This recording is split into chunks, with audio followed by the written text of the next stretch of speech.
తిరుపతిలో విషాదం చోటు చేసుకుంది. లక్ష్మీపురం గరుడ వారధి ఫ్లైఓవర్ పై నుంచి పడిపోవడంతో ఇద్దరు వ్యక్తులు మృతి చెందారు.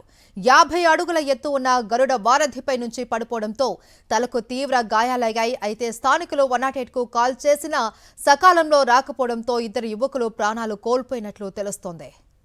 ఈ ప్రమాదానికి సంబంధించి మరింత సమాచారం మా ప్రతినిధి విజయమూర్తి అందిస్తారు.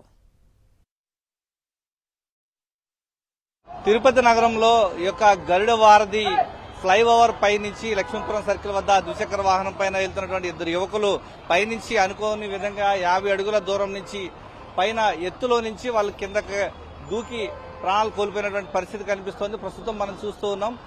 గతంలో కూడా ఇద్దరు యువకులు అర్ధరాత్రి పూట అతివేగంగా వెళ్తూ ఇదే ఫ్లైఓవర్ పై నుంచి ఇదే లక్ష్మీపురం సర్కిల్ వద్ద పైనుంచి పడి ఇద్దరు ప్రాణాలు కోల్పోయారు. తాజాగా ఈ యొక్క ఘటనలో ఒక వ్యక్తి అయితే ప్రాణాలు కోల్పోయాడు. మరొక వ్యక్తి ప్రస్తుతం తీవ్ర గాయాలతో కొద్దిసేపటి క్రితమే ఇద్దరు కూడా చనిపోవడం జరిగింది. ప్రస్తుతం మనం చూస్తున్న ప్రాణాపాయ స్థితిలో ఉన్నటువంటి వీరిని రక్షించే ప్రయత్నంలో భాగంగా 108 వాహనంలో వీరిపైన తరలించేందుకు కాల్ చేసినప్పటికీ అరగంట ఆలస్యం కావడంతో వారు ప్రాణాలు కోల్పోయారు. ప్రస్తుతం మనం చూస్తూ ఉన్నాం తిరుపతి నగరంలో లక్ష్మీపురం సర్కిల్ వద్ద ప్రస్తుతం ఈ యొక్క ప్రాంతంలోనే పైనుంచి పడినటువంటి యొక్క వాహనం ద్విచక్ర వాహనం పైనుంచి కింద పడిపోవడంతో ఒక్కసారిగా తీవ్ర గాయాలతో వాళ్ళు ప్రాణాలు కోల్పోయారు. ప్రాణాలతో కొట్టుమిట్టాడుతున్న వారిని సంఘటన ప్రాంతం నుంచి 108 వాహనంలో తరలించే లోపే వారిద్దరూ కూడా ప్రాణాలు కోల్పోయినటువంటి పరిస్థితి. అరగంట ఆలస్యంగా రావడంతో 108 వాహనం వీరి ప్రాణాలు రక్షించాలన్నటువంటి ఆలోచనతో ఎంతో ప్రయాస కొద్ది